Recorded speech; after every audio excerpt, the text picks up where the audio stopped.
Hi guys, welcome back. Today I'm out in the garden and I'm just cleaning up the garden spaces and getting the beds ready for some garlic planting. And I thought I'd let you know some information about planting garlic as well as information to harvest and dry and store. So the variety I'm using today is called Chestnut Red, and I just got it locally from a garlic grower. You'll want to go ahead and break the bulbs up into cloves for planting, and you're going to plant them pointy side up and the root side down in the soil. And I'll go ahead and show you how to get those started today.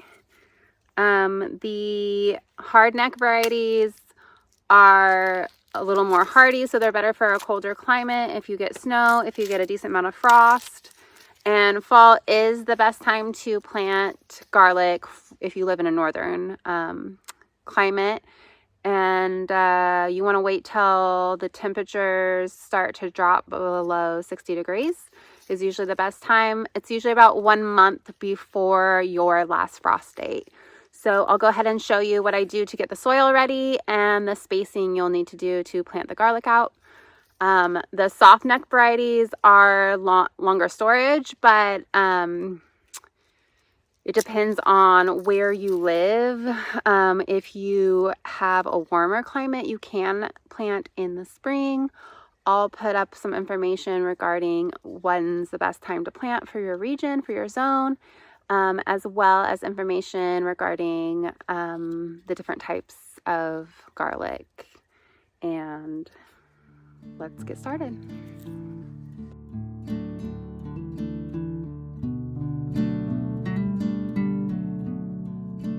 The best place to plant garlic would be somewhere that has full sun and moist, well-drained soil. If you have a heavier, wetter soil, it can lead to damage and rot the garlic, which will prevent it from growing. Here I have went ahead and cleared out any debris, and then I have added some compost and fertilizer mix.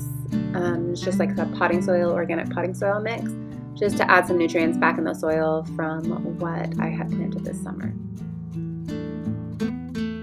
Somewhere you do not want to plant garlic would be anywhere that has allium family, like onions. If you had planted in there the year prior, ideally even 3 years prior, but that might not always be possible, so at least a year.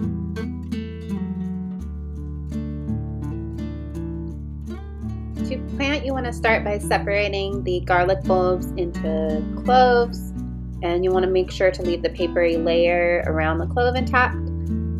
You'll want to choose the largest cloves for planting. Any smaller cloves can just go ahead and save for cooking, or anything where the paper has come off. You'll want that paper around it.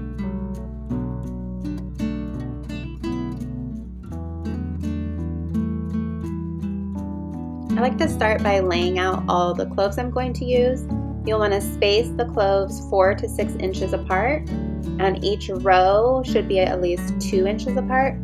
So I like to lay it all out, and then I have an idea of what can fit in there.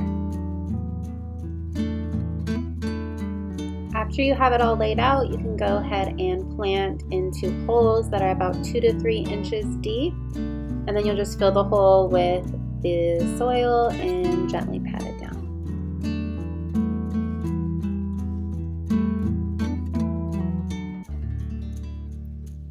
Once you have your garlic all planted, you'll want to go ahead and lay some mulch on top of your garlic. About 3 to 6 inches deep would be good. I'm just using some old straw I've got and I needed to use up, so you can go ahead and cover your garlic and it will be pretty much good until spring comes.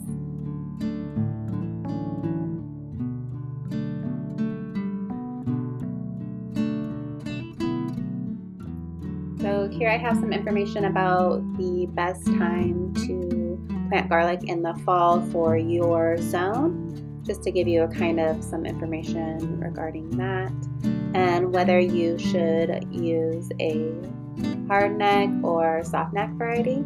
although you can try planting both, just depending. Soft neck will have a harder time if you have a very harsh winter climate.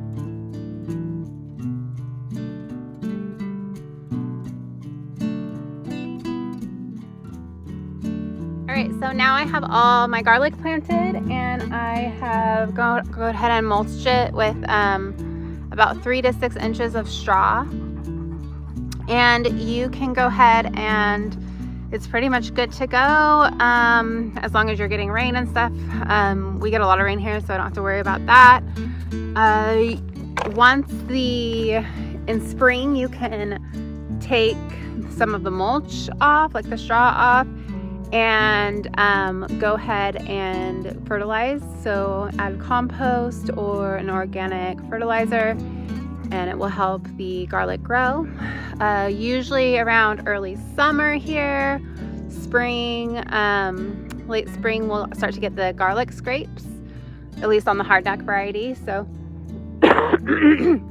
sorry, I just got over a cold. But they'll go ahead and spring up, you'll see, and they'll kind of start to curve around. You can harvest those, and they're really great to add to dishes, soups, anything like that, anything that you would add pretty much like onions or garlic to. And you'll want to get those harvested before they do a double curl, because the flower will then bloom, which they're kind of cute and beautiful, but it will take a lot of the nutrients away from the garlic and they won't grow as big. So they lose about 20 to 30% of the growth if they have that garlic scrape go ahead and grow out and become a flower. So you'll want to harvest that.